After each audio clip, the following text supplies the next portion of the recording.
Don't bury it, birth it.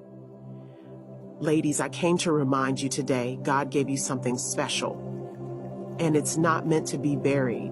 It's meant to be birthed. Sometimes the hardest test isn't betrayal. It isn't divorce. It isn't even loss. Sometimes the hardest test is when everything looks right on the outside, but inside you feel like something is missing. I think about my friend. We'll call her Savannah for privacy reasons, though she gave me permission to share this. Savannah had what most people would call a good life. She was married, happily married. No scandals, no abuse, no betrayal. Her husband loved her. On the outside, it looked picture perfect.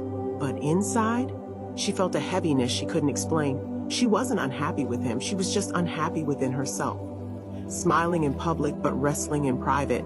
Her test wasn't visible to the world. Her test was internal. And isn't that just like so many of us? We show up, we serve, we smile, but behind closed doors, we're asking God, is this it? Am I more than this? Is there more you've called me to be? Have you ever felt that way before? Or maybe you know someone who whispered that same question to you. If that's you, just nod your head or whisper, that's me, because you're not alone. The Bible tells us about a woman like that, the woman at the well in John 4. Her struggle wasn't just the 5 husbands or the man she was living with. Her deepest battle was identity. She was thirsty for something real. And that day, Jesus met her at the well and said, if you drink the water I give you, you will never thirst again. Now, what was that water? That water was living water, not the kind that fills your cup, but the kind that fills your soul. Because thirst can look like depression. Thirst can look like sadness you can't explain. Thirst can look like loneliness, even in a crowded room. Thirst can look like a woman who has everything together on the outside, but feels broken on the inside. Sylvia Plath once said, I felt very still and empty, the way the eye of a tornado must feel moving dully along in the middle of the surrounding hullabaloo. Have you ever felt that way? Surrounded by noise, but still empty? If so, say, Lord, fill me. Another writer said, sometimes you're surrounded by everyone, but still feel alone. Anybody ever been there? Surrounded, but lonely. Loved, but still searching. That's the thirst the woman at the well had. One man after another, always hoping to feel whole, but nothing satisfied. Until she met Jesus. And listen, she's not the only one. Naomi knew that emptiness too. She lost her husband. She lost her sons. She said in Ruth 120, call me Mara, for the Almighty has made my life very bitter. That's depression talking, sis. But even in her bitterness, God was writing a comeback story because Ruth stayed with her, and through that lineage came King David. And eventually Jesus. Somebody say, there's purpose in my pain.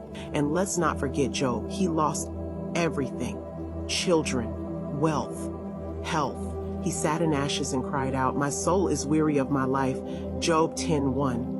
That's depression, raw and real. But even then, God restored double what he lost, which means your season of emptiness is not the end.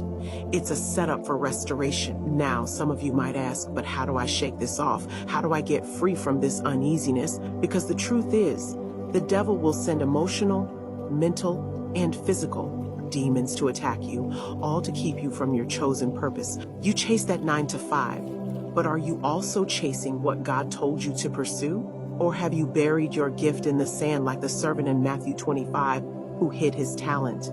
In Matthew 25, Jesus told a story about a master who gave 3 servants talents: money, resources, opportunities. One got 5, another got 2, and another got 1. The first 2 went out, used what they had, shared it, multiplied it, and brought back double. But the one who got 1 talent, instead of using it, he buried it in the ground.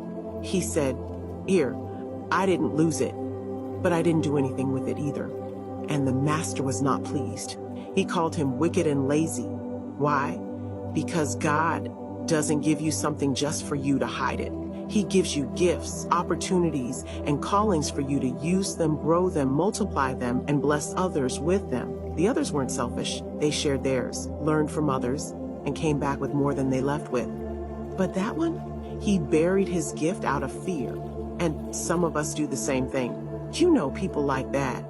So selfish they wouldn't share a car ride with you if it was the last car on the road. They'd rather walk 10 miles in the heat than deal with you sitting in the passenger seat. Somebody say, you know that's right. But here's the lesson. When you hoard what God gave you, you cut yourself off from growth. But when you release it, when you share it, when you pour it out, God multiplies it back. Luke 6:38 says, "Give, and it shall be given unto you, good measure, pressed down, shaken, together and running over." God multiplies what you release, but he cannot bless what you bury. So don't bury it, sis. Share it. Stir it up. 2 Timothy 1:6 says, "Stir up the gift of God which is in you." Look at your neighbor and tell them it's time to stir it up, and don't let anyone tell you women are not important. God trusted women to birth nations. He trusted women to nurture prophets. He trusted Mary to carry his son into the world. He trusted Deborah to lead Israel with wisdom and courage. Judges 4:4 says, "Now Deborah, a prophet, the wife of Lapidoth, was leading Israel at that time." If God trusted Deborah with a whole nation, he can trust you with your purpose. Trusted the woman at the well to evangelize a whole city, and he's trusting you with your story. And speaking of stories, let me circle back to Savannah. See, Savannah was gifted. She could draw. She never took classes, never had training, but when life felt heavy, she would grab whatever she had, a pencil, a napkin, a scrap of paper, and she'd doodle. Sometimes butterflies, sometimes little houses with flowers around them, sometimes flower pots with vines growing out. She didn't realize it then, but everything she drew was about life, home, and growth. But for years, she never put two and two together. She thought it was just a pastime. She buried it in the sand, just like that servant in Matthew 25.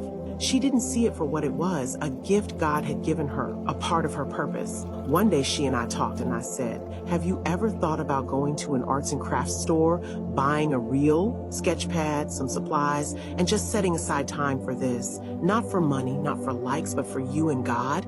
So she tried it twice a week, then 3 times a week. And as she drew, as she created, something inside her healed. She started posting her work online, and people wanted it. Folks asked to buy her sketches, her little drawings, even her origami crafts. But hear me, the joy wasn't in the money or the likes. The joy was in walking in her purpose. The joy was in realizing this is what God placed in me all along. And that's the word for somebody here. Your gift doesn't have to put you on the red carpet. You don't have to be famous or be in the spotlight for your gift to be a blessing. Purpose isn't about platforms. It's about obedience. It's about being who God created you to be and using what he put inside you. So here's my call to action. Don't bury your gift another day. Don't sit on the purpose God gave you. Maybe your gift is writing. Maybe it's singing. Maybe it's cooking, organizing, teaching, or encouraging others. Whatever it is, stir it up, put it into practice, share it with the world. Because the hardest test wasn't meant to break you.